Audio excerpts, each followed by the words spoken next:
Thank you for the very kind introduction. I'm not a highly qualified scholar. Now I'm going to do something which is going to be an important part in all of my talks. So I'm going to chant something. Although I like that we have a kind of informal talk, so later you can ask questions, we can discuss. Don't get stressed about it. But there is one thing I'm going to ask you to do in these and other talks, which is chanting. So I would like you to chant. And in the course of this talk itself, I will discuss why I did it. So all you have to do now is to repeat after me. Vidhuta Kalpana Jala Gambhira Udara Murtaye Namaha Samanta Bhadraya Samanta Spurana Tvishe Vidhuta Kalpana Jala Gambhirodara Murtaye Namasamanta Bhadraya Samanta Spuranatvishe Vidhuta Kalpana Jala Gambhirodara Murtaye Namasamanta Bhadraya Samanta Spuranatvishe Vidhuta Kalpana Jala Gambhirodara Murtaye Namasamanta Bhadraya Samanta Spuranatvishe Vidhuta Kalpana Jala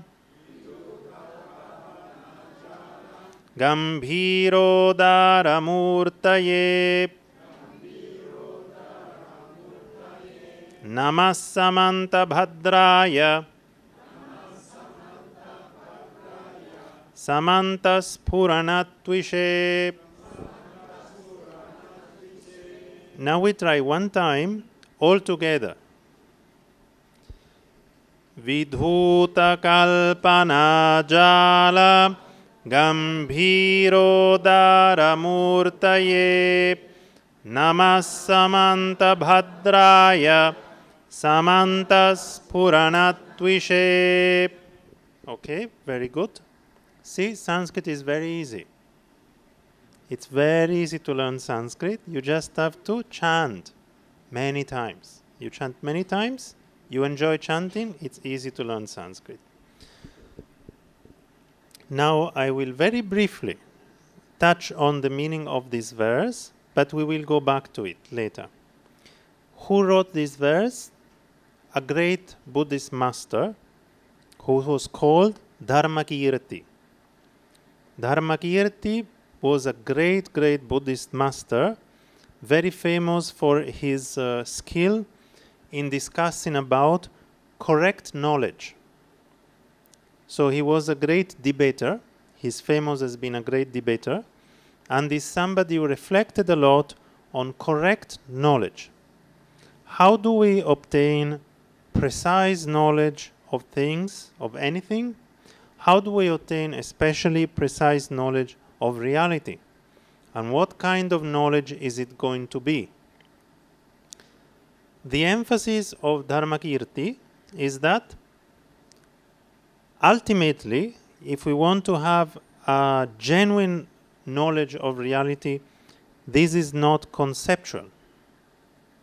So the genuine understanding, the genuine realization of reality is not conceptual. But in order to obtain that knowledge, we need to go through certain conceptual processes. In particular, he emphasizes a certain type of correct reasoning, because our usual way of relating to our experiences is flawed by our habits, and only by reflecting on it we will be able to make these habits weaker until we can have a genuine experience of reality which doesn't require concepts. So in this way, Dharmakirti offers a very good template about the relationship between study and practice, because more basically he gives us a way to reflect on the relationship between concepts and non-conceptual knowledge. That is one reason why I chose this verse. This verse happens to be quite profound. It's being commented in many ways. It's usually understood as a praise of a Buddha. So the main part of the verse is Namaha Samanta Bhadraya, which means I bow, Namaha, to Samanta Bhadra, the one who's good on all sides. That's the name of a Buddha. And how is he? He has certain qualities. The first one is Vidhuta Kalpana Jala. It means the whole net of concepts has been cleansed away. So he's free from concepts. Gambhira Udara Murti. His nature, his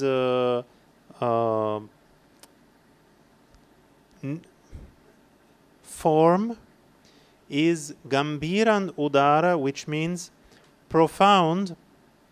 It's very profound, deep, and lofty. So the Buddha is profound, and the Buddha is lofty, high, vast. And his light, his splendor, Twish, shines, pervades everywhere, Samantas Purana. So the light of the Buddha's compassion and wisdom pervades everywhere. So this is a praise of the Buddha. Sometimes it's explained that this is a praise about the Buddha in terms of the kayas of the Buddha, for example, like the Dharmakaya, Sambhogakaya, Nirmanakaya, the different qualities of the Buddhas which relate to his benefits for himself and for others. So this is what this praise is about. But what you can notice is that it begins with Vidhuta Kalpana Jala, which is he's free from all concepts. And this is the start of a very long philosophical treatise which teaches us how to use concepts skillfully so that we can go beyond concepts. This text by Dharmakirti, where this verse is the first verse, is about that. How do we use concepts well? So in other words, this is a very basic question. If we want to know the relationship between study and practice, some question that comes to people's mind is, okay, if you say that reality is beyond concepts, some people say reality is beyond concepts, then why study? If we study, it's just a lot of concepts, right? We study, we accumulate concepts through words. But the point is that sometimes we need concepts to go beyond concepts. We cannot very directly have a non-conceptual cognition of how things are. So for that purpose, we need to be able to distinguish which concepts, which activities are useful and which are not. So this is what Dharmakirti explains. Now, I would like to repeat the refuge and bodhicitta prayer in Sanskrit. So again, you can just repeat after me. Buddham cha, dharmam cha, ganottamam cha, yavadhibodhim, sharanam prayami, danadi, krityaischa, kritairmayebhir, buddho bhaveyam, jagato hitaya, buddham cha dharmam cha, ganottamam cha, yavadhibodhim, sharanam prayami, danadikrityaischa, kritairmayebhir, buddho bhaveyam, jagato hitaya, buddham cha dharmam cha ganottamam cha, yavadhibodhim sharanam prayami, danadikrityaischa kritairmayebhir,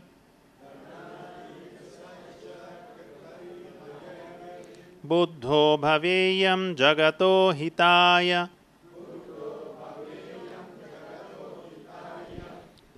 So the purpose of doing this at the beginning is that we can improve our intention. So even though this is just a casual talk, but still it is somewhat connected to the Dharma. So it's nice if we can do it with a good intention. And among all the good intentions, all the possible good intentions that might exist in the universe, the best possible good intention is bodhicitta, which is the intention to become a Buddha for the benefit of others. So for those of us who want to practice in a Mahayana way, the basic point of entrance into that practice is bodhicitta. So for that purpose, when we study something, one very good way is always begin by taking refuge and developing bodhicitta. So develop a good intention when we study. This is a very good way to begin. And then to reinforce this good intention, one very usual way to reinforce it is to cultivate the four Brahma Vihara, the four holy or Brahma-like abodes, the four immeasurables, which are Maitri, Karuna, Mudita, and Upeksha. So Maitri is the wish for other people to have happiness. Karuna is the wish for them to be free from suffering. Mudita is to rejoice when they already have happiness and hope that they keep on being happy. And Upeksha in this context can mean different things. In this style, it means to hope for them to get ultimate benefit, which is beyond the ordinary alternation of happiness and suffering. So this is one possible meaning of Upeksha. This is in the tradition of Arya Asanga. In case you are curious, this comes from Arya Asanga. So now we will say these four sentences, which basically develop the four mindsets that I just mentioned earlier. So we just repeat them again. Sattvaha Sukhena Samprayujyeran Sattva Dukkhena Viyujyeran Sattvaha sukhena naviyujyeran sattvaha hitam labheran sattva sukhena samprayujyeran sattva dukkena viyujyeran sattva sukhena naviyujyeran sattva hitam labheran sattva sukhena samprayujyeran sattva dukkena viyujyeran sattva sukhena naviyujyeran sattva hitam labheran. Sorry, I forgot to move it. I hope that you had... okay. So these are the four immeasurables. So what we did now is a kind of standard preliminary, or we can say is the first part. Every time we do some Mahayana practice, there are many styles of Mahayana practice, but generally, traditionally, it is thought that these elements should be there. Taking refuge, developing bodhicitta, and possibly developing the four immeasurables. So as a kind of initial part. Now, our topic is how to put Buddhist study into practice. And the topic is not so easy, I have to say, because first of all, we have to agree on what we mean by study and what we mean by practice. I mean, it might sound like, oh, I'm just being pedantic. Like, why do you try to say this difficult thing? We all know what is study, we all know what is practice. What are you talking about? But it's not like that. Actually, there's many ways to study. This is one point that people disregard. Like when people talk about, oh, how do I put my Buddhist study into practice? They could do completely different things. So this is one point we should clarify. And my personal impression, if I have to be perfectly frank with you, is that if you're studying in an academic way, meaning in a modern style academic way, it's extremely difficult to put that into practice in any way. If I can tell you very clearly. And there's some reasons. The style of academic teaching, the modern style of academic teaching, is just not meant for that. So the very format in which one usually learns in an academic setting is not meant to encourage your practice. Many of the books, many of the academic books that you read about Buddhism written by academics are not written by Buddhist practitioners. They're not written for Buddhist practitioners. They're not necessarily written by people who think that Buddhists should be practiced. There are many academics who think that Buddhism should not be practiced. Some are non-Buddhist. Many are non-Buddhist. Some like Buddhism, some don't like Buddhism. So this is one basic point that you should keep in mind. If you study in an academic way, modern academic way, it's not so easy. It's not such a smooth transition between study and practice.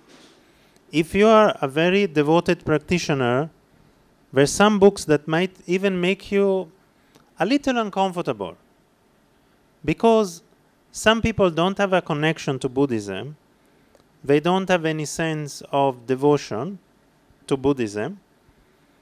they're also by their own character a bit cynical. So when they write about Buddhism, they might write very sarcastic things. We find these kind of academics. It's not so rare. It's not so rare, actually. There's famous books with very unpleasant titles, like The Buddha as a Businessman. And what they mean is that Buddhists were just trying to gather money. They were only being strategic, tactical. You get all these kind of ideas.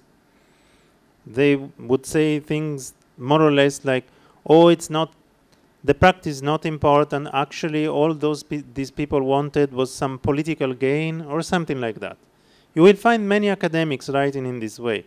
Now, if you read those texts and then you try to put that into practice, it's not going to go very well. And actually, those texts, anyhow, are not likely to help your practice. So first of all, we should think, which are the kind of texts which we can help our practice with? And these texts, very simply, are those texts which are meant for practice. So when we want to have a type of study which helps our practice, we can read, well, the words of a Buddha, fine. We can read the suttas and the sutras. If you can read it in a Buddhist language, it's a little better, I have to say. So if you have the opportunity to read in Sanskrit, Pali, Tibetan, Chinese, it's a little better, in my opinion. And the reason is, English doesn't have a very long Buddhist tradition. It doesn't have a very clear-cut terminology for Buddhism. And it doesn't translate with rhythm. This is a huge problem. You see, now we chant it. Even if you never studied Sanskrit, you repeat, it sounds nice. And you can feel there is a rhythm. You try to do it with the English translation here, it doesn't work. Because generally, in English, people don't even try to translate with proper verse. It's very rare. So the texts translated into English are not meant to be chanted. When people translate into English, they don't even think that people are going to chant them. So when you try to chant them, it sounds a little funny. Definitely, you feel a little bit less inspired to chant if you compare when you chant in Sanskrit, Pali, Chinese, or Tibetan. So this is one problem. And I will insist that chanting is important. Later I will bring this up again, but this is one reason. So, choosing the right text is one point. Also, choosing the right way to study. We have to remember, if you just study because you have an exam or you have to write an essay, again, that's not the kind of thing that will help your practice. Right? You're not thinking even of a practice when you do it. You're thinking, am I going to pass the exam? Or what mark am I going to get on this essay? How is that connected to practice? No, not at all. Like, it's actually going in the opposite direction. So in that way also we have to be a little bit careful. When is it that we can really take our study and incorporate it in our practice? So when we are studying something for the sake of practice, usually we study it differently. First of all, we read it many times. If you have a Buddhist text which is meant for practice, which is written by a great master, you can read it thousands of times. If you have an academic article, if you make it to read it one time without getting bored, I'll be very surprised. I have lots of difficulties. I have to read academic articles because of my job, but I don't like it. Like, I have difficulties reading. Many of them are poorly written. And also, yeah, they're not even meant sometimes to be read entirely. They have nothing to do with actually developing some kind of insight into the nature of reality. Many of them are about some speculation about history, for example. How will that help your practice? I don't think so. Like, if you know the details, if you know that, let's say, such and such a scholar thinks that Buddhaghosa was born in the month of August, and such a scholar thinks that Buddhaghosa was born in the month of November. Do you think this will help you? I don't think so. So that's why I think that sometimes it's very important to choose which kind of text we feel could help us. What we can do with the academic articles is, on the other hand, something else. So, for example, let's say that you're studying about the aggregates and the 5 aggregates, which is very important for anyone who wants to practice Buddhism. Then there are certain words that describe the 5 aggregates in Buddhist languages. And you want to try to know something more about those words to get a deeper sense of this teaching on the aggregates. Then you might study some articles which explain those words in more detail. And this can also help you. So there is a way to integrate even some academic study into something that helps your practice. Because once you have read those articles, then you go back, again you read the sutras or suttas, and you have a better idea. So this can help. But so in that way it can help a little bit. So now we start understanding a little bit what we mean by different types of study. I have to say that, in my opinion, personally, if really you want a type of study that helps for practice, it's better to study in a traditional way, whenever there is a chance. Study in a traditional way usually means that you go to somebody who is somewhat traditionally trained and you read a text with them. This is the best thing, in my opinion. And there are many texts which are connected to practice. So this is also my own approach. Even if I have to give a talk, like now the topic seems very generic, but I don't want just to give you my words, because they don't have much power. Like, I'm not a great master, so it's not of much value if I just ramble like this on and on. But I can rely on the words of some great masters who have said something connected to this. And at least I'm confident that I can read them well. Like, this much I can feel quite confident, and I have at least a little bit of training. So at least I hope that I cannot distort them too much. So at least we're reading something which I feel is genuine. And what I chose for this topic is a very small passage by Acharya Kamalashila. Have you heard this name before? Okay, so let me tell you a little bit about where this comes from.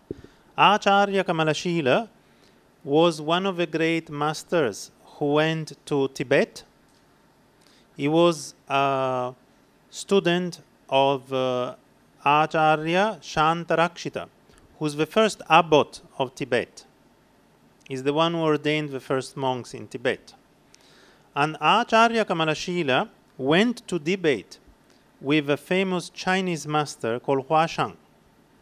They had this debate, and the main point of the debate is whether one can disregard the 5 perfections. So can we just directly practice the perfection of wisdom very directly, with disregarding the other perfections? More or less, that's the topic of the debate. In response to this debate, after Acharya Kamalashila won the debate, he wrote the Bhavana Krama, the stages of meditation. it's a very famous text in the Tibetan tradition. It has 3 versions, long, medium, and short. And it discusses all the stages of meditation. So everything, from the preliminaries to all the stages of shamatha and vipassana, including the whole of Buddhist philosophy, which comes into vipassana. So it teaches how to go from the state of being an ordinary person to becoming a proper bodhisattva through the bhumis up to Buddhahood. So this is the bhavana krama.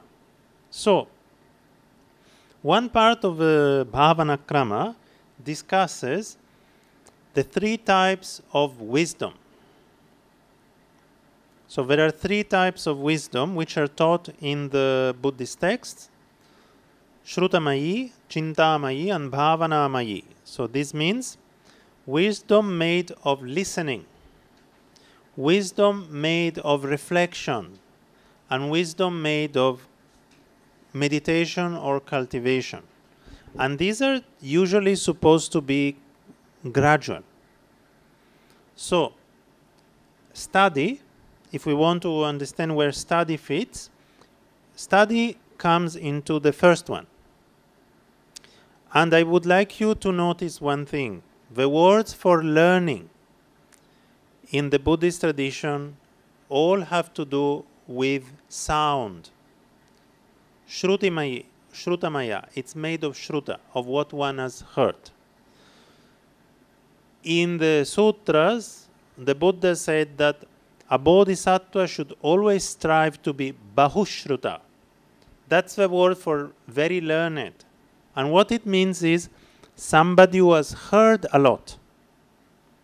So someone who wants to practice the Mahayana should try to hear a lot from genuine, authentic sources. Try to listen a lot of Dharma. This is one point that is made in the Kashyapa Parivarta, for example, but in other places too. Bodhisattvas should have this very strong wish to listen a lot. But the point is listening. So one point that you immediately learn, if you're careful when you read the Buddhist texts, is that they're not just meant to be read like novels. Like we sit and just read them on our own. Many of them are meant to be taught by somebody. So we listen, usually we memorize part of it, then we listen, we get an explanation, and in this way we can absorb them well. This is an important part, I think, of the process of study in the Buddhist tradition. The fact that, okay, we have to do a certain amount of self-study, but whenever there is an opportunity, we should try to learn a valuable text with somebody who has learned it first. And somebody, hopefully, who has a tradition, some kind of lineage of learning. So this is one important part, I feel, personally. So when we understand, first stage of wisdom is Shrutamayi, made of listening. The second is Chintamayi, which is made of reflection. So that's when we do our own reflection. And then, once we have done all these, we can do very effective meditation. This is the point. If we don't do the first 2 parts very well, we can still try to meditate. We can do some kind of meditation. For example, we can develop shamatha. Okay, no problem. Maybe even if one doesn't have much learning, they can do shamatha. This is okay. But if we want to have a very successful vipassana, somehow a genuine learning, even a little bit, can help. At least we should try to get the main points clear, not to have doubts or confusion. Otherwise, the vipassana part might not work out very well. So in that respect, learning becomes useful. And reflection. Try to reflect, clarify things. Also, one reason is because we don't live in a cave. So this is another point that people, I think, sometimes disregard a little bit. It's true that there are some great masters who didn't study much. That's true. They studied. Like, let's say, very famous yogi Milarepa. He actually studied a bit. He could read quite a lot. He read a lot of Prajnaparamita. He wasn't without learning. But nevertheless, he wasn't like a geshe. But he got Buddhahood in one lifetime. But he was living in a cave. He was not watching TV. He definitely did not have Facebook. So you have to think of these things too. If we interact with many people and we always get information from many media, actually mostly we get wrong information. Wrong or irrelevant, like very trivial information, things which don't help us. We don't get information that increases our right view, right? The information we find in the media is not meant to increase our renunciation, our wish to go out of samsara. No way. No. It's not its purpose. It's not meant to increase our bodhicitta. So it's quite important that in this situation, if we are not really always in isolation, then we have to study. Because we have to get some input of something which counteracts the negative influence that normally we obtain. Like, we have to think also in long term. When we learn something, it gives some, even if we don't get a lot of realization and success in this lifetime, what we hear gives us some subtle influences, vasana. So it's going to affect us for a very, if we take seriously the Buddhist teachings, that there's many lifetimes, then just think how much negative or trivial information we get in one day. All of that creates habits. Where are they going to bring us? I don't think in very good places, because we increase our ignorance, we increase our desire, we increase our aversion. That doesn't bring us to very good places.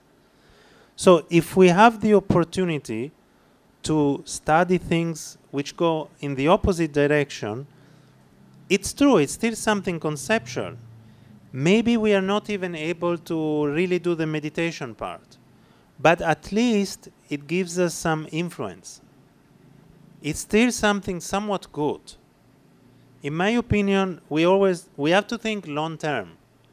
Like, we have to have a broad mindset, have a long-term project. Like, if we want to practice,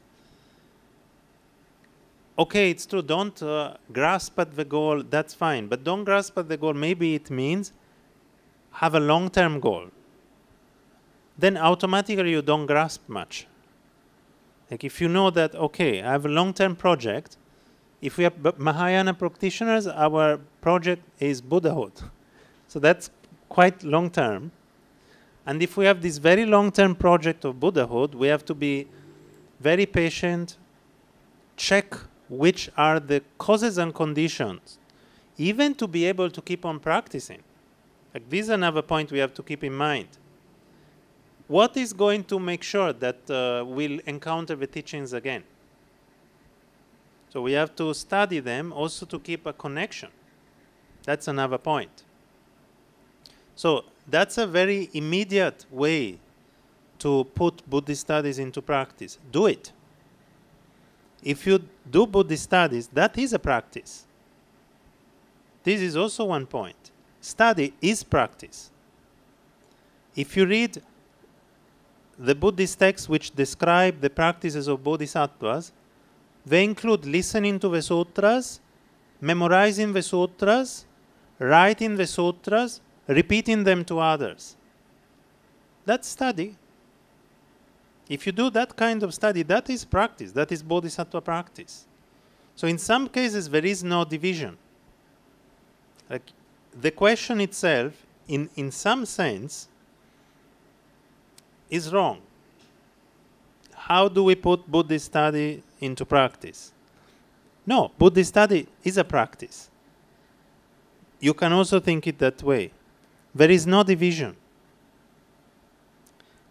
There's many disciples of the Buddha, just when they heard a teaching by the Buddha, they immediately got some result. Some of them became Srotapanna, some of them became free from the kleshas. So you can see they didn't do something extra, they just went, they listened, and immediately they got a result. So you see, it's not necessarily divided.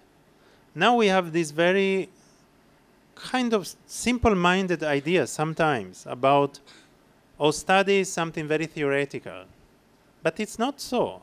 Many of the things that we do every day are very theoretical. They involve more concepts, actually. Like if I answer a line message, it probably involves more concept than if I study a sutra. And I think usually the concepts involved in studying a sutra are better. So you have to keep in mind also this idea that most of our activities involve concepts.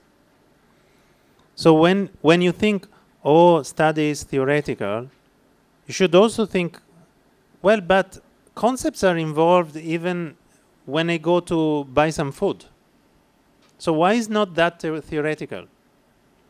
Like people think when I go and buy some food, I can practice because I can practice mindfulness.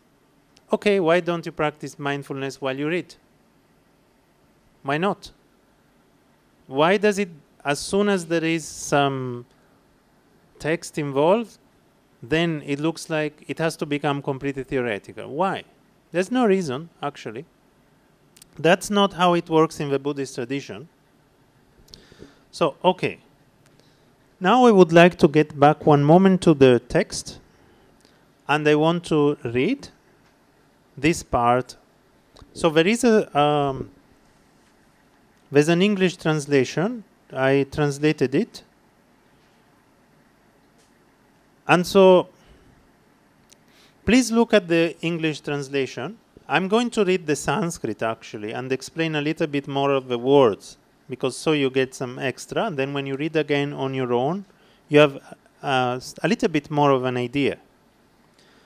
So the first one is the wisdom consisting in listening, which has to do with the meaning of a traditional text. So this that I put between brackets is not in the text of Kamalashila, is like a title that I added.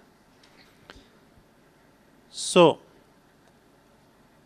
this is in response to a part where wisdom or prajna comes about. And so Kamalashila says wisdom is of three types: made of listening, and made of contemplation, and made of meditation, and he explains them. Now I would like also to point out some of the synonyms of wisdom in the Buddhist tradition. And I'm going to use Sanskrit words, but I will explain them. So don't be too worried. And if something is not clear later, you can ask me, and we can try to clarify again. The main word in Sanskrit for wisdom, the one that usually we are referring to, is the word prajna. Panya in Pali, prajna sherab in Tibetan. I don't know what it is in Chinese, but okay, chukwe. That pura. But pura, I understood that pura is the Chinese transliteration, not the translation. So maybe for some people it's useful to know also the translation. But prajna means, nya comes from to be aware of something, to know something. Pra means something good. So the usual explanation is prakrishtam jnanam, a kind of a high type, a special type of awareness. That's wisdom. So it's also explained as when we ascertain that our mental object is in a certain way. So a kind of ascertainment that, oh, this is like this. That's wisdom. So you see, it's a little different from the way we use the term usually in English. Wisdom in English normally means, oh, he's a wise person. He knows how to deal with things. He knows how to behave. He can give nice advice. That's wise person. But here prajna means something different. It's something more immediate. It has to do with we cognize the nature of the object. So when we take a mental object, we cognize its nature. So for example, to make it a little clearer, in the system of Kamalashila, in the Bhavana Krama, when one does shamatha and vipassana, one chooses an object.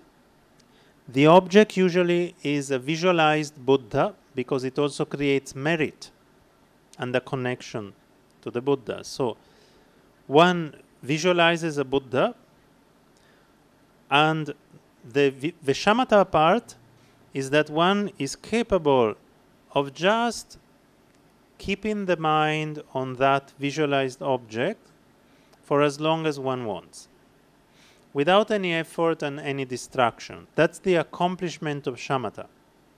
When it is an effortless flow of attention towards the object remains clear, one does not become drowsy or sink into the object, one is aware. Like one has a kind of relaxed awareness without drowsiness or scatteredness, and one can remain on the object without any more effort. That is shamatha. Vipassana is when, on the basis of this, one starts seeing the nature of the object. So one starts understanding its nature. One reflects on the fact that the object has the two types of selflessness. So in other words, one starts a process of recognizing the nature of that object. And recognizing the nature of that object ultimately is the cause of liberation. Because the point that we will learn about this, well, not in this text, sorry. But anyhow, in the same sutra that is quoted here, it is also said that the nature of one entity is the same as the nature of all other entities. So if we are capable of understanding the nature of just one entity, that is the same. And that is sufficient. Then we know the nature of everything. And that is the main cause of liberation. Because if we observe, when we perceive something, if we actually realize its nature, that perception cannot be the basis for our mental defilements. We will not develop any confusion about that object, and therefore we will not be attached to that object, or we will not have aversion to that object. And that is the basis of liberation. So, developing that kind of vipassana, vipassana is another synonym of prajna. So, other synonym of wisdom is vipassana, which means something like seeing clearly. So, a synonym of wisdom is seeing clearly. Vipassana in Sanskrit, or vipassana in Pali. You're familiar with these terms, I think. But these have to do with seeing the nature of the object. Not just being concentrated or having a flow of attention, but actually seeing the nature of the object. Another synonym, okay, short word is dhihi. You might have heard it because it's in the mantra of Manjushri. But the word dhihi also means, is the same as prajna. And another important word that some people don't know is an important synonym of prajna Abhidharma. Actually, Abhidharma is a synonym of Prajna. The main definition of Abhidharma is stainless wisdom with what accompanies it. So what is Abhidharma? Is a person, actually. I'll explain what I mean. The ultimate Abhidharma, according to Vasubandhu, so when we say Abhidharma in the ultimate meaning, it means, let's say we have this wisdom which is stainless, completely pure wisdom about our object of meditation, about the Four Noble Truths. This perfectly pure wisdom on the Four Noble Truths occurs within the continuum of our five skandhas. In that point of time, when that wisdom is there, the whole of our five skandhas is called Abhidharma. So, actually that's the meaning of Abhidharma. So, they are partially synonyms because Abhidharma includes that too. And then secondary meaning is all the other types of wisdom which help obtaining this wisdom, as well as the Shastra, the treatises that help us obtain that wisdom. And very important synonym, actually I had that in mind before because even less people know it, is Dharma Pravichaya. Dharma Pravichaya means grouping, classifying the dharmas or analyzing the dharmas. And Vasubandhu explains that Abhidharma was taught because without this Dharma Pravichaya, this classification or analysis of the dharmas, there is no other way to pacify the mental defilements.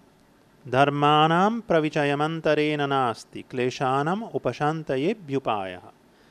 And since it is due to the defilements that people keep on roaming inside the ocean of samsara, for the purpose of developing this wisdom, the Buddha taught the Abhidharma. Kleshaishcha Brahmati Bhavarna Vetra Lokas Tadhetur Ata Uditah Kilesha Shastra. So this is in the Abhidharma Kosha, where Vasubandhu explains why should we study this. So there he explains the relationship between study and practice in this way. If you because the study helps you develop wisdom, and wisdom is the cause of liberation. Very clear. What's the main cause of liberation? Wisdom. That's the main cause. Why? What's the main cause of bondage? Ignorance. What's the first limb in the 12 limbs of dependent arising? Avidya. So the whole process starts from avidya. Without avidya, everything collapses. So if we want to get rid of avidya, which means having a misconception about the nature of reality, what should we do? Develop wisdom. The more we develop wisdom, the more we are able to develop other qualities as well.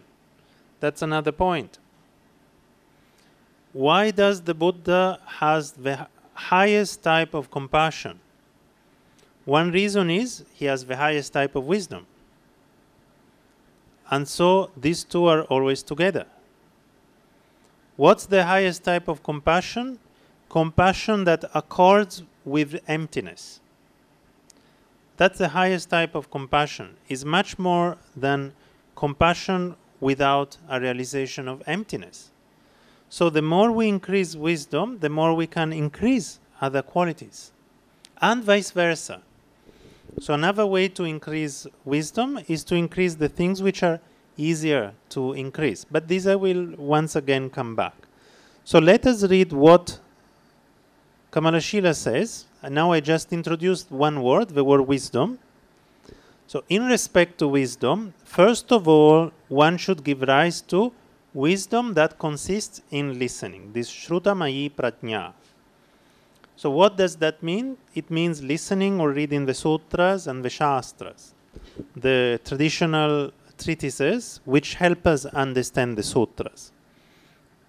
And what is the purpose of that? He says, since through that wisdom, to begin with, one ascertains the meaning of the traditional texts.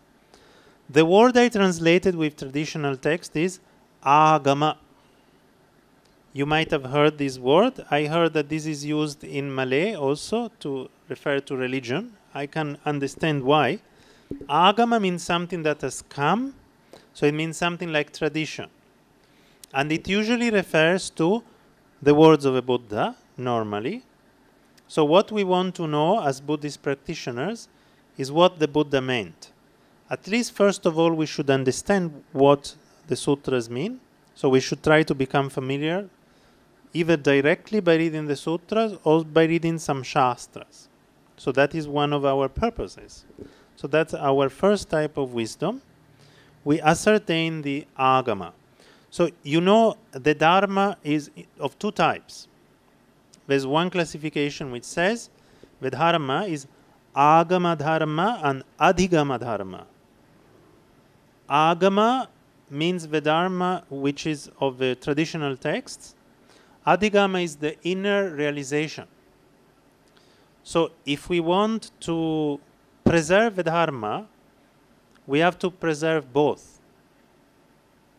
One of the points which is made again and again in the Buddhist tradition is that the proper way to preserve the dharma is preserve the agama and preserve the adhigama.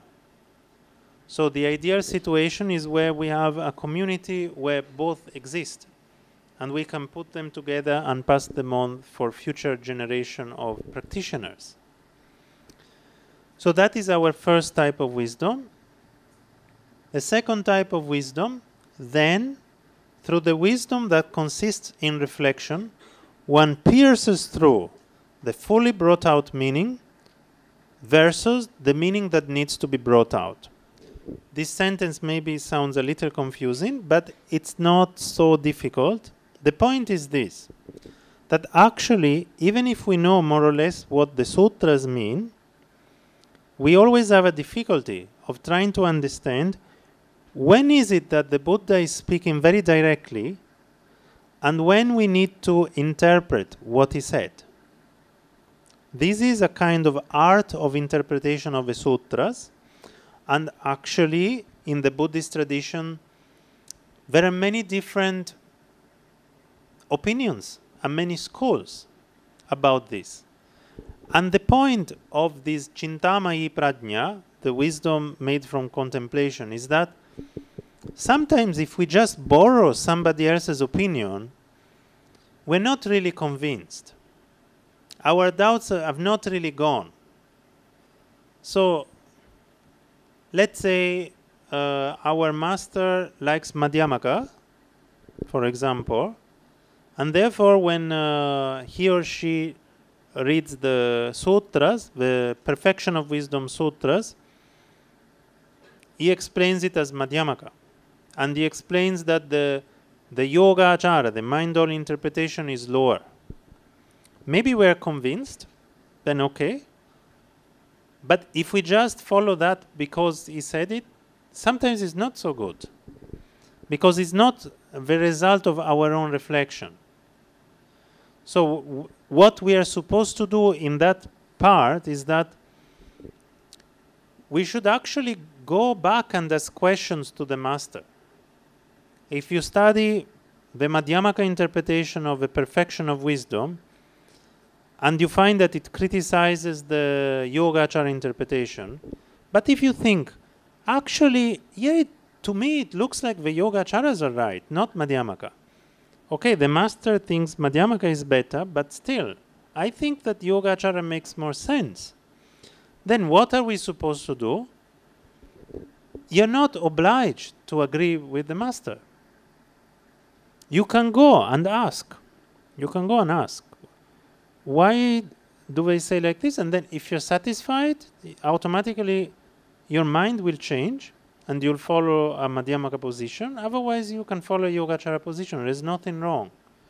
So, the process of Chintamaya Prajna sometimes is also developed through debate.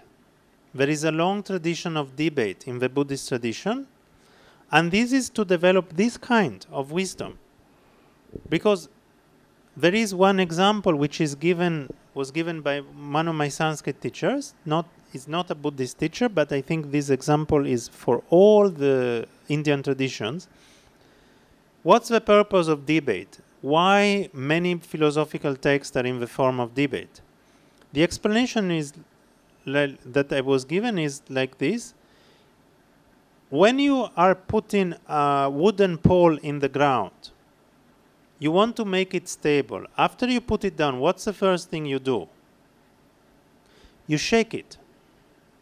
You shake the pole until you ascertain that that pole is very stable. So this tradition of debate is something like this.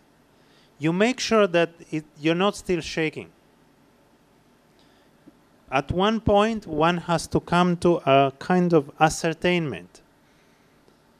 Like what one is supposed to meditate upon is really what one has ascertained.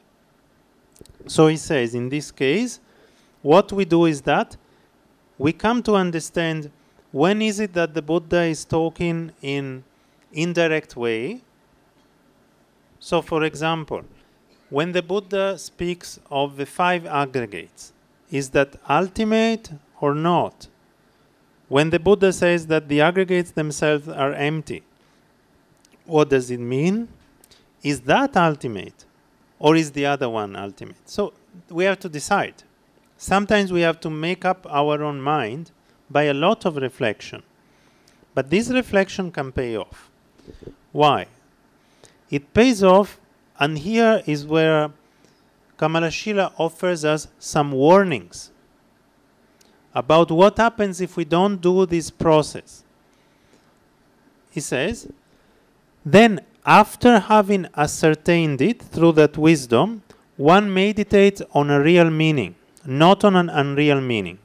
Real meaning here means on a genuine referent. Our object of meditation is genuinely understood according to its nature, not something unreal.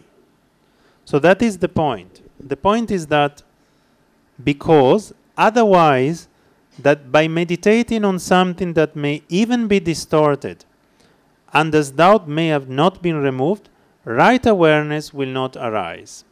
So the point is this. There are 2 obstacles here to getting correct awareness of reality. One obstacle is that what we ascertained is not genuine. Our reasoning was just wrong. We did not take care to do this reflection. So actually we misunderstood the nature of reality, maybe even completely. So then when we put our one-pointed awareness on our object, that's not going to help us. It will increase our ignorance. It will not decrease it. We will get more and more and more ignorance. There's I think at least 3 examples, maybe more, which are given by Dharmakirti, the author of the verse that we recited in the beginning. He explains, you can also meditate on a completely unreal object and it becomes completely vivid. You can even get a non-conceptual experience of that object.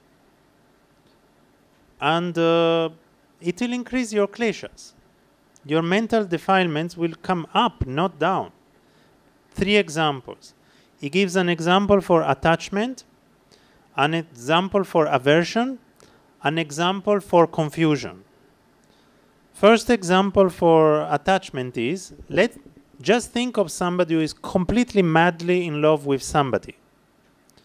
They might be able to see the face of that person very clearly, very, very vividly, as if the person is there, almost like hallucinating.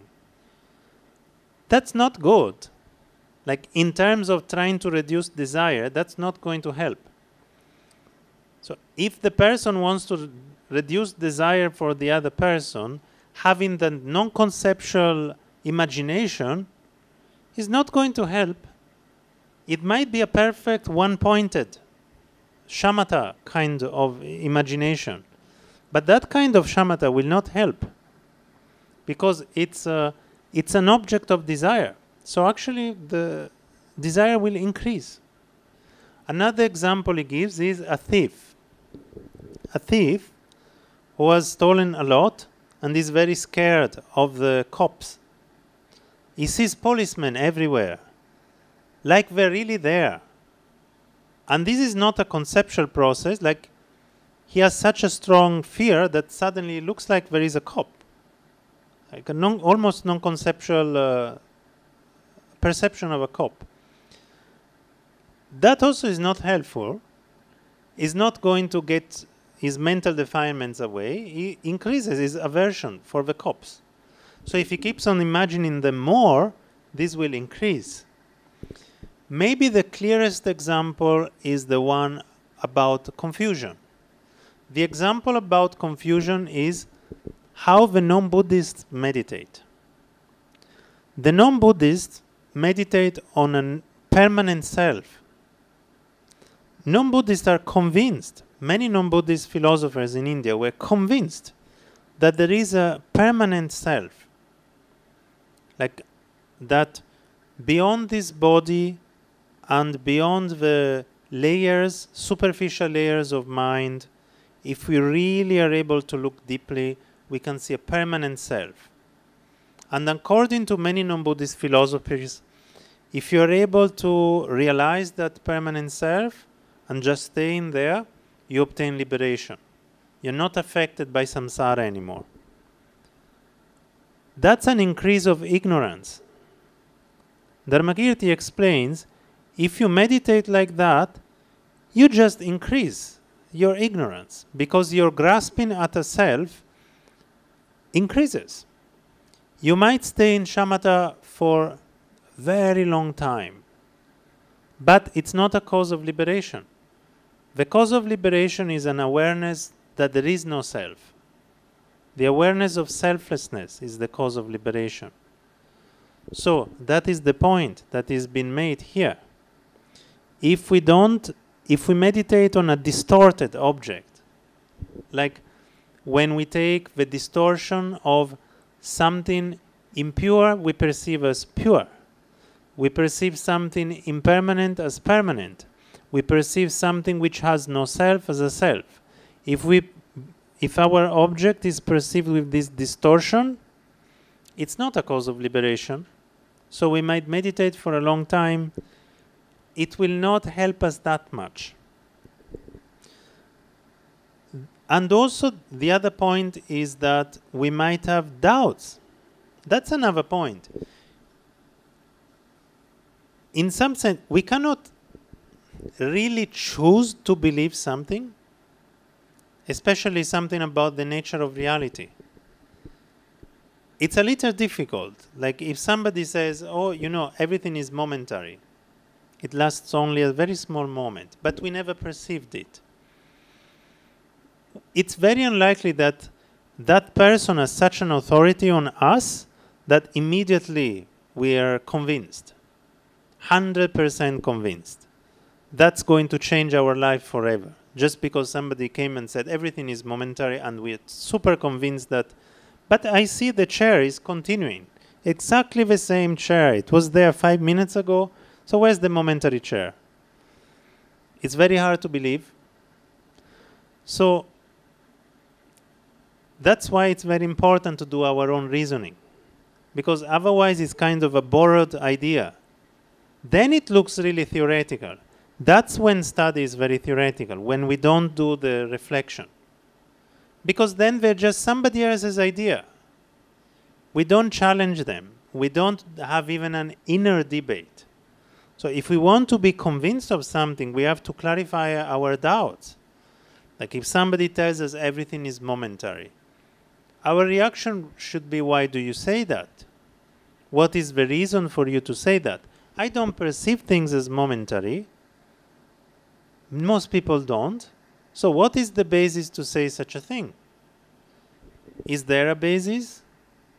And then maybe we can get convinced of this doctrine, we get really convinced, then we have no doubt our meditation will go very smoothly. If we want to develop a meditation of momentariness, then our meditation will go very smoothly. Because if we just meditate without an instruction, we will not perceive momentariness. Non-Buddhist philosophers meditate a lot. They have fantastic shamatha. They don't perceive momentariness. Many of them don't believe in it. So, you see, it's a little tricky. We don't understand this, but the experiences that we'll have in meditation partly depend on how we study.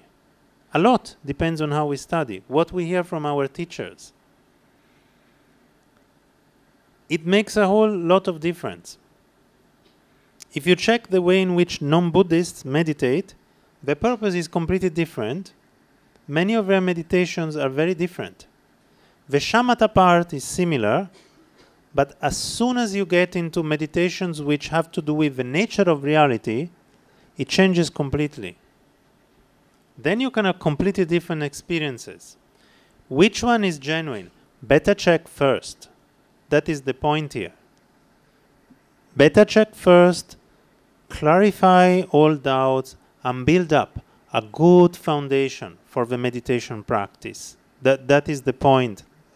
And he says, and then meditation will have no purpose at all, as in the case of the Tirthikas.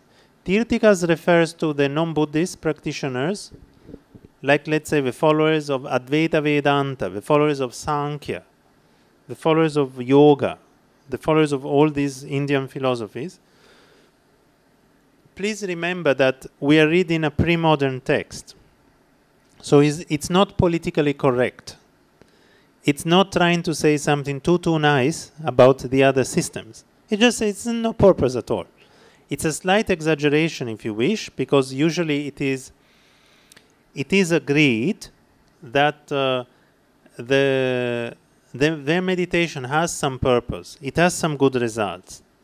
But now he's talking to a Buddhist audience who wants liberation, and he's making the point that if your purpose is liberation and Buddhahood, you won't get it through that. Is the point he's making. So, in the Buddhist text, this is a standard thing. I think you should be aware of this. The first sutta of the Digha Nikaya, I think, is the Brahmajala Sutta. This is a list of wrong views of non-Buddhist philosophers. And in the Buddhist tradition, part of the development of wisdom is to understand why those views are wrong. Why?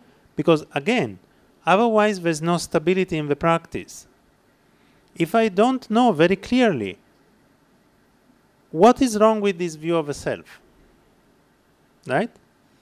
Then maybe after a few years I meet somebody, very charismatic person, Advaita Vedanta teacher, they say, no, it's all the same, come and practice Advaita Vedanta. My refuge is gone. Then next lifetime, will I be a Buddhist practitioner? Very unlikely. So this we also have to think.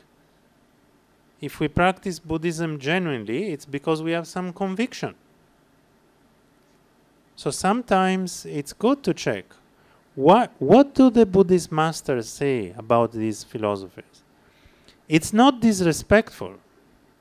We have to keep in mind. We can't disagree with somebody's philosophy while at the same time having very great respect for them. Like the example given by Tripathi Guruji, he was mentioning this. Actually, when you debate with somebody, it means that you are respecting them. You don't usually debate with people whom you don't respect. Because liberation is like, he compared it to this. Just imagine it's as if there is a job in the world where there's only one post, but they call 5 people for the interview. In the whole world, if they called 5 people for the interview, if they come for the interview and 4 people are rejected, it doesn't mean those 4 people are bad. It just means only one could get the post. So debate is something like that. The other system is already something very great, but whether it is a cause for liberation and Buddhahood, that's a different story. So the fact that we would even consider it, it means we see some value, and there is value. But the fact that we feel that, oh, it's the teachings on selflessness that give liberation, is not disrespectful to them. So this we should keep in mind, especially if you read the Buddhist texts, because you find very often some comparison and discussion. So we have to take it in a kind of serene way, without thinking that we have to develop aversion. Okay? So then he quotes the Samadhi Raja Sutra, the King of Samadhi. It's a very famous sutra, which is very important for Madhyamaka, very much quoted by Madhyamaka philosophers, also very important for the Mahamudra tradition, because the founder of the Kagyu tradition, the Dakpo Kagyu, Gampopa, he was believed to be an emanation of Chandra Bodhisattva, which is the main Bodhisattva in this sutra. So the whole system of Mahamudra of Gampopa is based on this sutra, and it's quoted by masters of many traditions. And in these sutras, the proper procedure is given to obtain liberation. It is said, if one distinctly observes selfless dharmas, and having distinctly observed them, one meditates, this is the cause to obtain nirvana as its result. Any other cause will not lead to peace. So what does it mean? First, we have to develop wisdom about dharmas having no self. So we have to be able to understand that through wisdom and then meditate on that. So first we have the two stages of wisdom which make us observe clearly, be convinced dharmas are selfless. On the basis of that we meditate. That's the cause to obtain nirvana. The result of that will be nirvana. Any other cause is not going to lead to nirvana. That's the point. But I would like to read this in Sanskrit, and I would like you to read it too, because it sounds nicer. Now you will see the difference between how the English sounded and the Sanskrit. So you can just repeat. Nairatmya dharman yadi pratyavekshate tan pratyavekshya yadi bhavayet sahetur nirvana phalasya praptaye yo anya hetur nasabhoti shantaye. Okay, now I will just recite it once. Nairatmya dharman yadi pratyavekshate tan pratyavekshya yadi bhavayet sahetur nirvana phalasya praptaye yo anya hetur nasabhoti shantaye. So if you like it, you can try at home.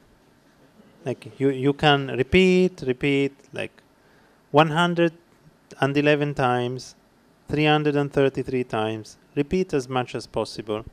It's a very good verse to have in one's mind, I think. And then he says, therefore, through the wisdom that consists in reflection, one shall first distinctly observe in accordance with reason and in accordance with the Agama, so with the traditional texts, and then meditate exclusively on the real nature of things. So meditate on the genuine nature of things, don't meditate on distorted nature. Otherwise, the result too will not be good. It will increase our mental afflictions. So this is the text that I wanted to read by great master. Acharya Kamalashila, by the way, I wanted to say also this, is considered to be the same as Padampa Sangye, who lived 575 years, very famous master who taught Prajnaparamita extensively. He is a very, very famous master. Okay. Now there's something else. I made some points. We still have not so much time, but I want to touch. Actually, I touched upon them a little bit already, so it will not be difficult. I think I can somehow briefly touch upon this. This is just a collection of notes, so to speak. They're not just my invention, though. Some things are things that I asked to my own teachers about this same question, about how to put together study and practice. Well, one thing is to have a framework of Buddhist practice. So develop the three main paths of Buddhist practice. What are they? The wish to go out of samsara, that's the basis. The wish to obtain Buddhahood to benefit others, so that's bodhicitta, and develop right view. So consider study within this context. Mostly it will fall under developing right view primarily, but not exclusively. Because, for example, if we develop right view about the nature of samsara, it's much more likely that we will want to go out of samsara. The reason we are inside samsara is because we don't understand its nature. The reason we want to be inside samsara is because we think it's a nice place after all. So, because we have this idea that, but it's kind of comfortable after all, it's not that much bad, so I'm not going to make that much of an effort. Usually that's a normal situation. The main reason why people don't practice is that they don't want the result, actually. It's very simple. We don't value the result of nirvana or Buddhahood. We don't have this genuine conviction that that's going to be amazing. We think we're already doing pretty good. It's not that bad. Like Penang is very nice. So if we can be born again in Penang a few times, maybe the roads will also be better. The less traffic in future lifetimes, the cars will not pollute. Maybe it's going to be a heaven. So we might think something along those lines, or we might. Usually, we don't even think about being born in the deva realm, like deities. We don't think about it too much, or we are very not ambitious. That's also true. Like sometimes we just think, okay, I learn a little bit about Buddhism, it will make my life a little bit more comfortable and balanced. That's okay, that's also okay. But then we don't need to do much meditation, honestly. Then the question of practice, if by practice you mean meditation, doesn't even really come up. Usually the people who learn meditation is because they develop renunciation. That's usually, that is the purpose. Otherwise, okay, it can help a little bit, but very limited help, I think. Depending from the meditation too, but usually, if we really want to practice, what's the basis of practice means? We have some idea that we would do better outside of samsara, basically. We have some idea that, yes, we perceive it as nice, but maybe because it's our habit. At least we have some idea about that. Okay, then another framework is Shila, Samadhi, and Prajna. So discipline, concentration, and wisdom. Usually the idea is that these help each other. Of course, if we can do them one by one, it's quite good. If one first focuses on Shila, it's very good. Shila is also very profound. It's not very easy. Like even just keeping the 5 precepts, it's not so easy because they're very subtle. The 5 precepts are very subtle aspects. Like, for example, lying. Right? Lying is a very subtle point. It's very easy to lie, even when we don't really think we are lying. Like now I'm talking in front of you, so I have to be self-conscious about my expressions, because that will have some impact on your ideas about me. If I'm self-conscious about my expressions, I'm lying. Because I'm trying to give you an impression about myself. That falls under lying. Actually, it falls under, you can see Mrishavada, one of the, like if I try to give you a better impression of myself by my demeanor or in any possible way, by kind of projecting myself as something that I'm not, that's lying. I've probably done it, whether I know it or not. It's quite possible. And we usually do it, if you think about it. Actually, the only person who has perfect Shila is someone who has no mental defilements. Really, the perfection of Shila is the perfection of having no mental defilements. If we really want a perfect Shila. Because we can't even check it, really. It's very difficult to check ourselves completely. So, in that respect, even just cultivating discipline is something very subtle. It takes a long time, and we get discouraged easily if we fall back into some bad habit. It becomes a vicious circle, because then we feel, oh, I can't get out of this habit. And we keep on doing that habit. But actually, if you check, it comes in cycles. It comes back, but it's a smaller cycle, then smaller, smaller. Actually, one interesting thing that maybe some people don't know, but one way to check if one has developed bodhicitta. In the text it said, if you have developed the intention of bodhicitta even just for one instant, you will never have strong mental defilements. You will have mental defilements because you're not a Buddha, but mental defilements will not be overwhelming. They will not last too long. They will not overwhelm you. So, and that's just for one genuine moment of bodhicitta. So we usually think of bodhicitta, the bodhicitta of intention is a bit easy. I just have to wish to become a Buddha for the sake of all sentient beings. It's not easy if you think of what it means, really. It means, first of all, maybe I could become an arhat with just one fraction of the effort. I would have complete happiness, but I'm giving that up. Okay, really? Like most people, I don't think have that very clear in mind. And secondly, it means I'm ready. If sentient beings want to cut my hands, it's fine. They want my eye, I will pluck it with my own finger and give it to them.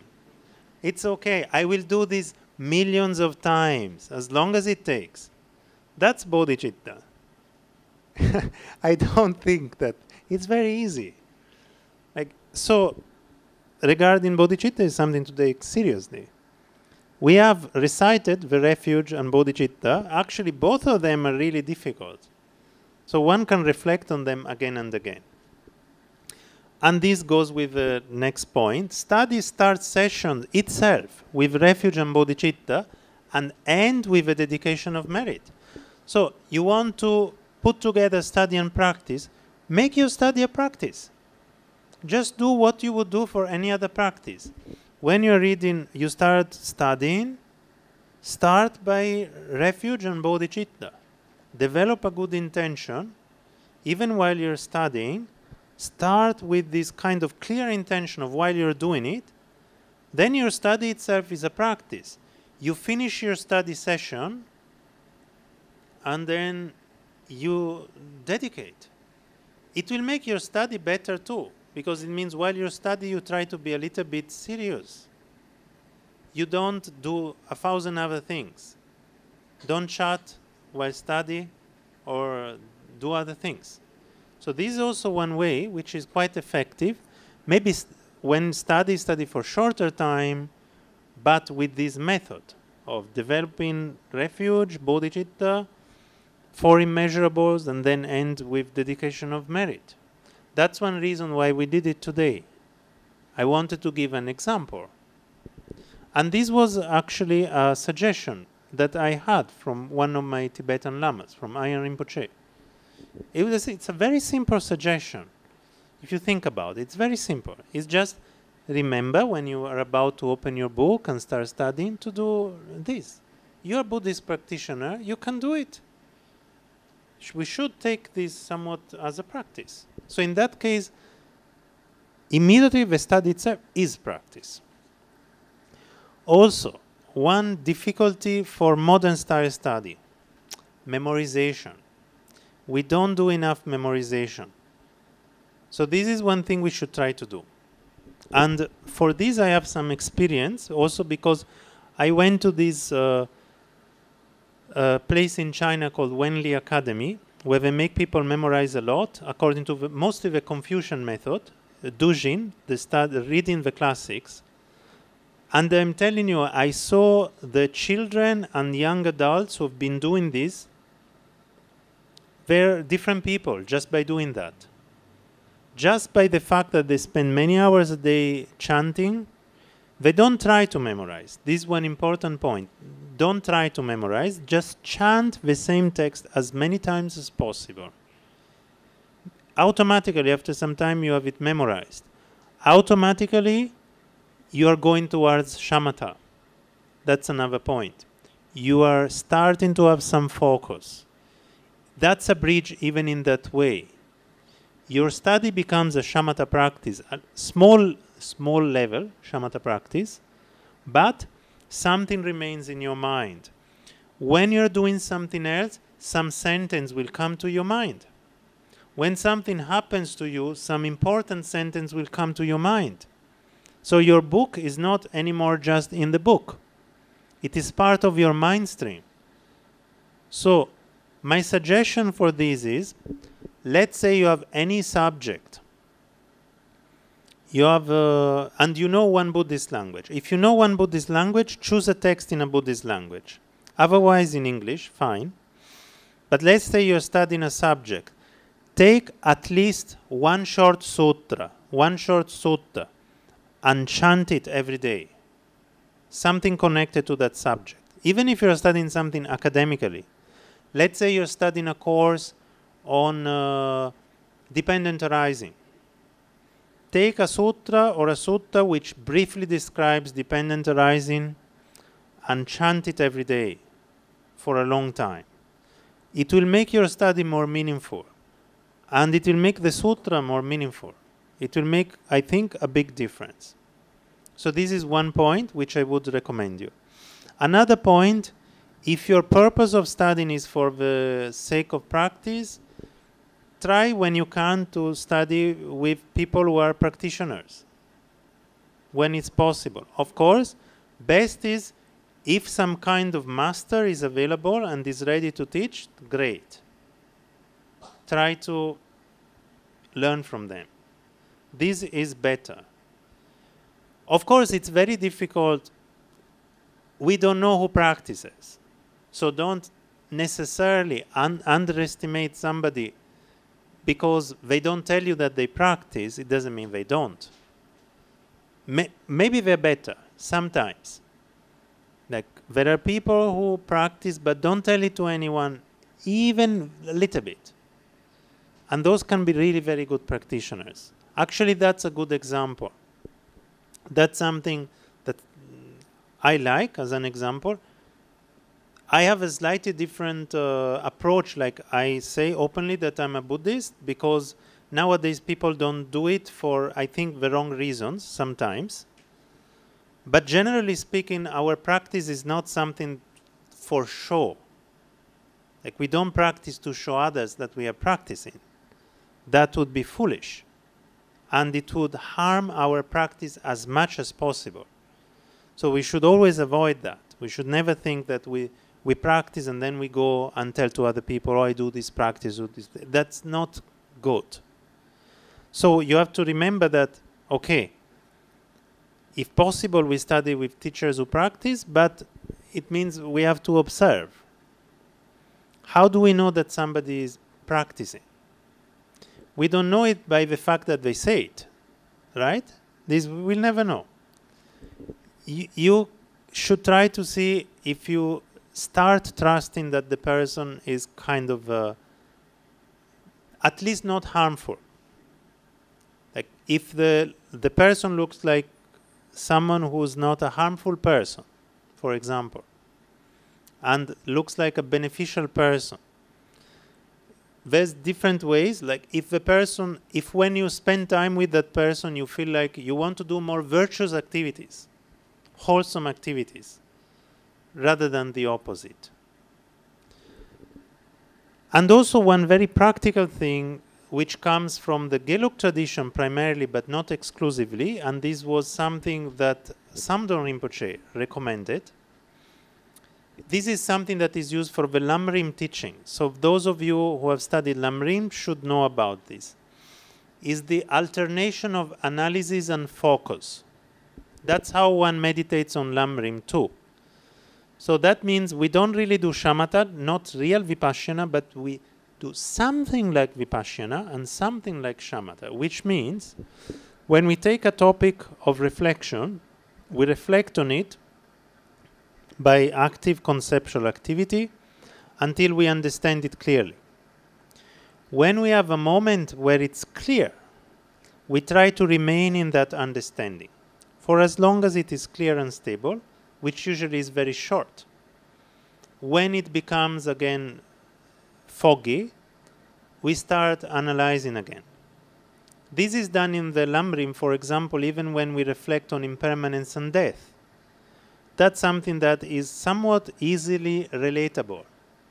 If one reflects on impermanence and death, if one has never done it, and if one does it genuinely, at one point it's kind of shocking. There's a kind of shock. Like suddenly it's like first time in one's life one really realizes, oh, I'm going to die. Like we know it somewhere, but not really very immediately. But when we reflect on it, we even imagine it happening, then suddenly we realize it's going to happen. And that kind of very clear experience is something that we can rest on and then go. So that's an example. There's many other topics of meditation which come from the texts, and the way to bring them into practice. One way is this way. So like for death and impermanence, the defects of samsara, the necessity of developing renunciation, also the advantages of bodhicitta, the way to make them more stable is to do this. This is a good bridge between studying a text and then again the study becomes a practice. Okay, and this I think is very important in my opinion. Of course, this is important for all Buddhist practice, and everyone struggles with it. But try to discard the worldly dharmas. The 8 worldly dharmas are to obtain something or not to obtain it, to have pleasure or pain, to have fame or infamy. Fame or infamy means when we have a very good reputation or a bad reputation.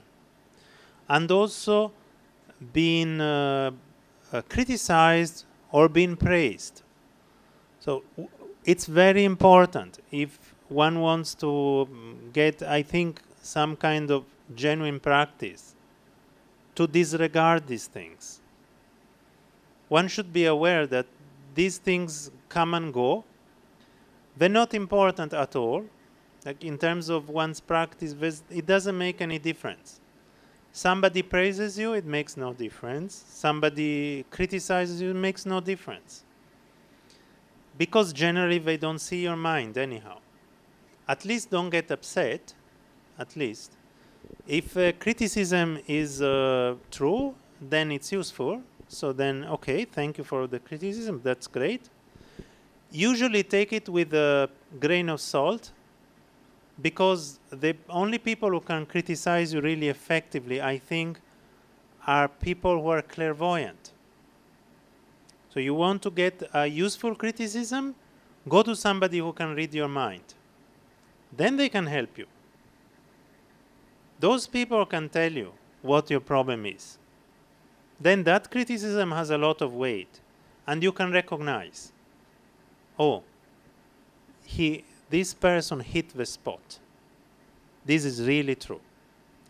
Or after some time you understand. If an ordinary person criticizes you, okay, you can think about it, but don't take it too seriously. Because even in the best of intention, it's not, other person maybe doesn't know. So criticism, always also filter it a little bit. Like, if you take it very with equanimity, with upeksha, like neutrality, then you can just realize the extent to which there is some truth or the extent to which there is no truth. And not having a worldly mentality is the basis to have a genuine practice. Because with a worldly mentality, we don't have genuine renunciation, we don't have bodhicitta for sure. Like, obviously.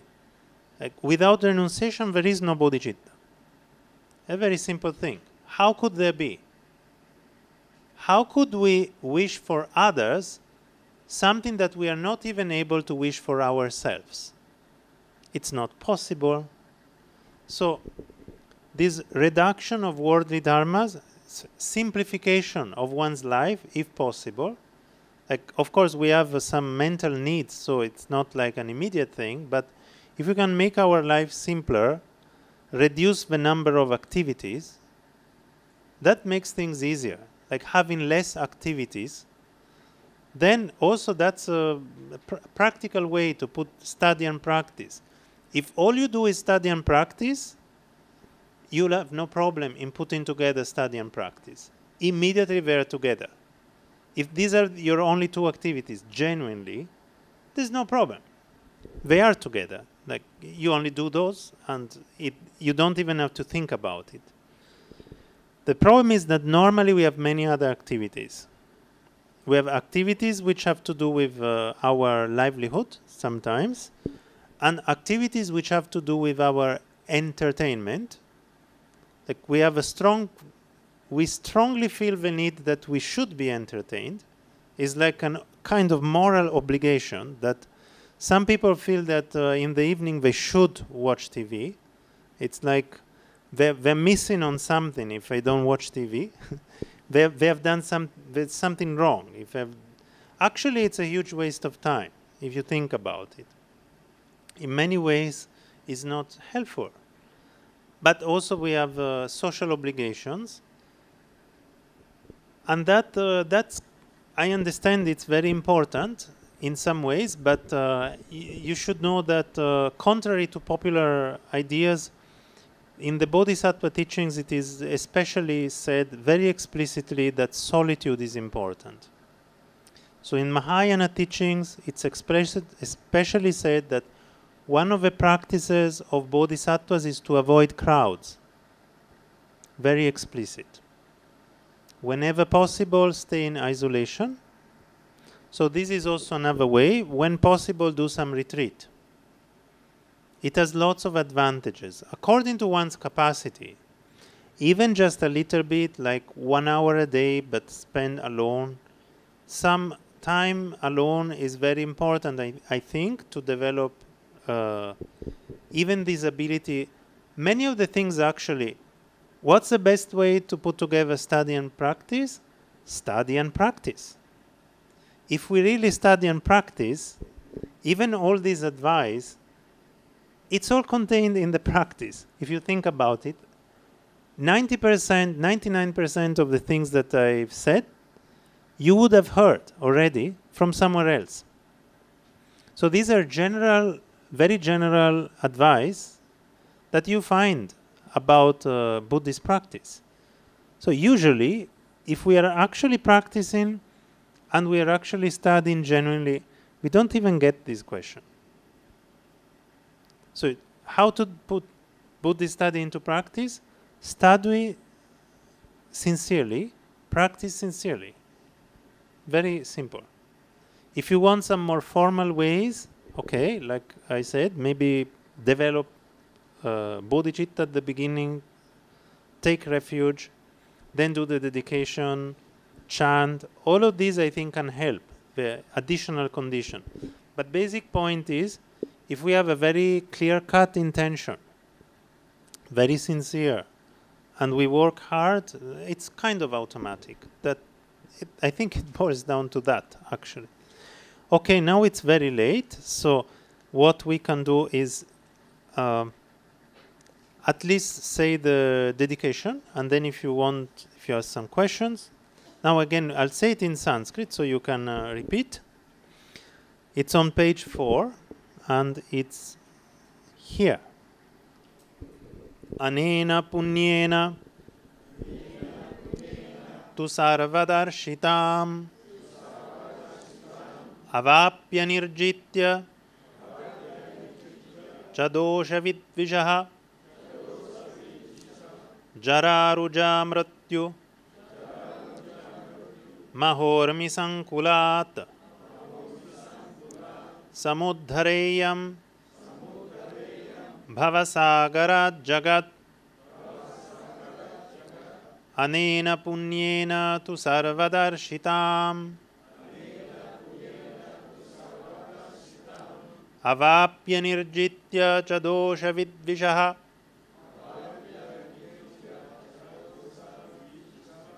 jararuja mrityu mahormi sankulat samudhareyam bhavasagarat jagat anena punyena tu sarvadarshitam avapya nirjitya chadosha vidvishaha jararuja mrityu mahormi sankulat samudhareyam bhavasagarat jagat. So you see the meaning is that by the merit, it means by the merit of having had this talk, having obtained the state of someone who sees everything, so the omniscience, and having conquered or vanished my enemies, which are the mental defects, the mental afflictions, may I rescue the world from the ocean of existence, which is agitated, it's made agitated by waves. But what are the waves? They are decay, illness, and death. So the waves of suffering. So this is from the Jataka, and this is what is used also in the Tibetan tradition in Tibetan. So if you ever go to a Tibetan teaching, the refuge often is the same as the one we have done, and the dedication is the same, but this is the original. So one slight point about Sanskrit is that it's the original. But okay, that's also my own preference.